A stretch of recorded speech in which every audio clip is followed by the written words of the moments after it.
ማህበራዊ ስበት ወይም ሶሻል ግራቪቲ አንድ ለአንድ ሚሊዮን የህልመኛው ታሪክ። ሰላም፣ እንዴት ናችሁ? እነሆ ሰዓታችንን ጠብቀን ተገኝተናል። አብራችሁን ቆዩ። ዛሬ የምናወራበት ጉዳይ ስለ ማህበራዊ ስበት ነው። ማህበራዊ ስበት ማለት ምን ማለት ነው? ይህንን ጉዳይ አንጥረንና አብጥረን እንመለከታለን። አብረን እንሆን። የምንኖረው በአንድ አገርና ከተማ ቢሆንም እያንዳንዳችን በውስጣችን የገነባ ነው የራሳችን ሀገር አለን። ድንበርና ኬላ የተበጀለት መለያ አርማ ያለው ሀገር ሰርተናል። የኔ ሀገር የተሰራው ከተወለድኩበት ቤተሰብ፣ ካደግኩበት ማህበረሰብ፣ ከተማርኩት ትምህርት፣ ከአስተማሩኝ መምህራኖቼ፣ ከጓደኞቼና በህይወት መንገድ ስጓዝ ከገጠሙኝ ልዩ ልዩ ሁኔታዎች ነው። በዚህ ረዥምና ወጣ ገባ ጥርጊያ መሃል ጣልቃ የሚገባ ኃይል ካልተገኘ በስተቀር እኔ ማለት ኮትኩቶ ያሳደገኝ ማህበረሰብ ግልባጭ ነኝ። የሚጠሉትን እጠላለሁ፣ የሚወዱትን እወዳለሁ። ሃይማኖታቸውና እምነታቸው የኔም ነው። ድካማቸው ድካሜ፣ ሰበባቸው ሰበቤ፣ ብርታታቸው ብርታቴ ነው። ወደድንም ጠላንም ራሳችንን ከዚህ አዙሪት መንጭቀን ካላላቀቅን በስተቀር የማህበራዊ ስበት ወይም ሶሻል ግራቪቲ ሰለባ መሆናችን ሳይታለም የተፈታ ነው። እነሆ አንድ ታሪክ። ህልመኛው ወጣት ህልሙን በረዥም ሰሌዳ ላይ ጽፎ በከተማው መግቢያ በር አጠገብ ዘወትር ጠዋትና ማታ ይቀመጣል። እኔ ዛሬ እንደምታዩኝ ብሆንም ነገ ግን ይሄን እሆናለሁ ይላል ጽሑፉ። ከተማዋ ጠባብ በመሆኗ አብዛኛው ነዋሪ እርስ በርሱ ይተዋወቃል። እንዲያውም እጅግ የሚበዙት ሰዎች ሐሳባቸው ተመሳሳይ ነው። ለዚያ ነው የወጣቱን ያልተለመደና የገዘፈ ሐሳብ የተቃወሙትና እንደ እብድ የቆጠሩት። ቅዠታም፣ ወፈፌ፣ ህልመኛ፣ እነዚህን ስድቦች ህልመኛው ጠገባቸው። አንድ ሰው እንኳን አይዞ ትችላለህ ያለው የለም። ስበቱ ቀጠለ። በፍጹም አሉት። በፍጹም አይሆንም፣ ማሰብ ያለብህ እንደኛ ነው ተባለ። ማህበራዊ ስበት እያታለለ ወደ ተራ ህይወት የሚያስገባ አደገኛ ወጥመድ ነው። አሁን እየኖራችሁት ያለውን የአኗኗር ዘይቤ የማትፈልጉት ከሆነ አሉታዊ ከሆነው ማህበራዊ ስበት ለመውጣት መቁረጥና መወሰን አለባችሁ። የምትከታተሏቸውን መገናኛ ብዙሃን፣ አብራችኋቸው የምትሏቸውን ጓደኞች፣ የምታነቧቸውን መጽሐፍት ወዘተ መምረጥ ለነገ የማትሉት ጉዳይ መሆን አለበት። እምቢ ማለትን ያልተለማመደ ሰው መቼም ቢሆን ከአዘቦ ሰውነት መውጣት አይችልም። ይሉኝታ አስፈላጊ የሆነ የኑሮ መሳሪያ ቢሆንም ደርዙን ሲያልፍ ግን ጎጂ ይሆናል። የምንጠላውን ሕይወት አቅፈን እየተኛም ቢሆንም እንደገናም ከዚህ ለመውጣት ብንፈልግም እምቢ ማለት ስለማንችልና በይሉኝታ ገመድ ራሳችንን ስለምናስር የማህበራዊ ስበት መጫወቻ ሆነናል። የዚህ ጉድ ክፋቱ የሚባላው ቀስ በቀስ መሆኑ ነው።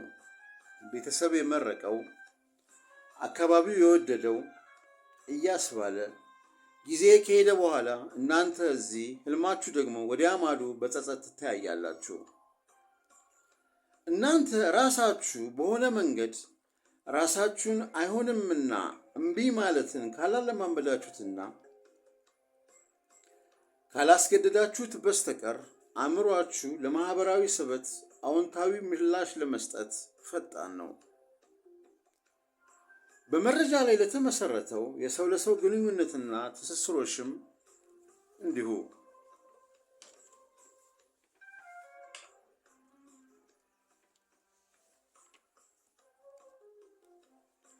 የአእምሮ ሥራ ባለቤቱን ከአስቸጋሪ ካልተለመዱና ቅዠት ከሚመስሉ ሐሳቦች መጠበቅ እንደሆነ ተደጋግሞ ተገልጿል። አስደናቂው ነገር ደግሞ ከፍ ያለ ግኝት ላይ ለመድረስ እንደ እብድ ካላሰቡና ካልኖሩ አለመቻሉ ነው። ያለንበት አካባቢ ምቾትና ሙቀት የሚሰጠን ተድላና ደስታ ውስጣችንን ፈትሸን ሕልማችንን እንዳንኖር የሚያደርግ ሌላኛው እንቅፋት ነው። ቤተሰቡን ሀገሩንና ዘመዶቹን ጥሎ እንዲወጣ የታዘዘው አብርሃም የኋላ ኋላ የተከተለው ክብር ከሚችለው በላይ ነበር። አብርሃም ይህንን ዋጋ ከርቀት መመልከት በመቻሉ በመጨረሻም በእጁ ሊነካው ቻለ። ካያችሁት እንደምትነኩት አትጠራጠሩ። ጥሎና አራግፎ መውጣትን የመሰለ መድኃኒት የትም የለም። ሚሊዮኖችን አምክኖ ያስቀራቸው ጥሎና አራግፎ መውጣት አለመቻል ነው። ያላችሁበትን ሁኔታ የማትፈልጉት ከሆነ ምንም ነገር ከማድረጋችሁ በፊት ሁኔታውን አምርራችሁ ጥሉት። ደግማችሁ ማየት እስከማትችሉ ድረስ ጥሉት። ለማንም ምንም ለማስረዳት አትሞክሩ። አንድ ጥናት እንዳረጋገጠው ከሆነ ይህንን ለማድረግ መሞከር ወደ ቀደመው ሁኔታ የመመለስ ዕድልን ያሰፋል። ምክንያቱም አእምሯችን እኛን የመጠበቅ ተግባሩን ከመቼውም ጊዜ ይበልጥ ይወጣልና ነው።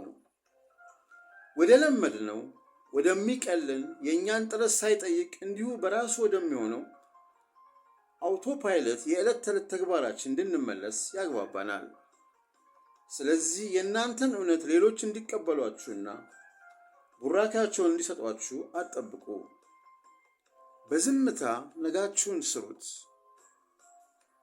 እውነት ነው፣ ነገን መስራት፣ የወደፊቱን ማስተካከል፣ የሚመጣውን ጊዜ አሻግሮ ማየት እንዲህ እንደሚወራው ቀላል ላይሆን ይችላል። ነገር ግን ለቆረጠና ለወሰነ ሰው ይህን ማድረግ የሚያቅተው ጉዳይ አይደለም።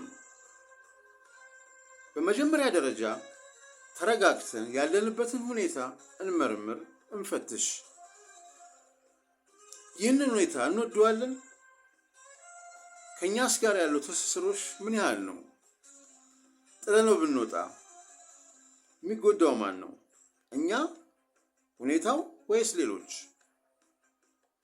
በእርግጠኛነት መናገር የሚቻለው ነገር ሌሎችን እስካልጎዳችሁ ድረስ የእናንተን ጥቅም ለማስጠበቅ መራመዳችሁ በምንም አይነት ኃጢአት ሊሆን አይችልም። ስለዚህ እምቢ ማለትና አይሆንም ማለትን ተለማመዱ። አዎ፣ አሁን ተነስታችሁ እምቢ ስትሉ ብዙ ሰዎች ሊቀየሟችሁ፣ ሊያኮርፏችሁና ሊርቋችሁ ይችላሉ። ነገር ግን እምቢታችሁ ለበጎ እስከሆነ ድረስ ግፉበት። ውጤቱን ውሎ አድሮ ትሸለማላችሁ።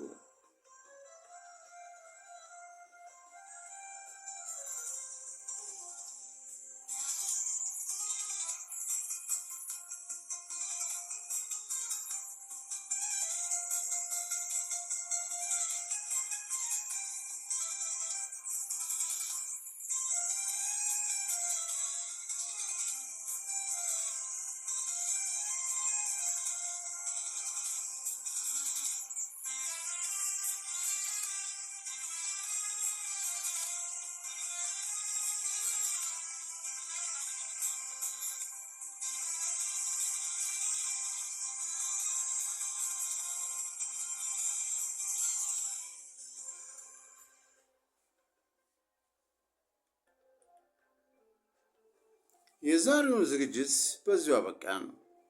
ቪዲዮውን እስከ መጨረሻው ስለተከታተላችሁ እያመሰገንን ላይክ፣ ሼር፣ ኮሜንት እና ሰብስክራይብ በማድረግ ቤተሰብ እንድትሆኑ በፍቅር ጋበዝናችሁ። በተጨማሪም የዚህ ቪዲዮ ሐሳብ ለአንድ ለምታውቁ ሰው ሊጠቅም ይችላልና ሼር አድርጉለት። መልካም ጊዜ ይሁንላችሁ። ቻው።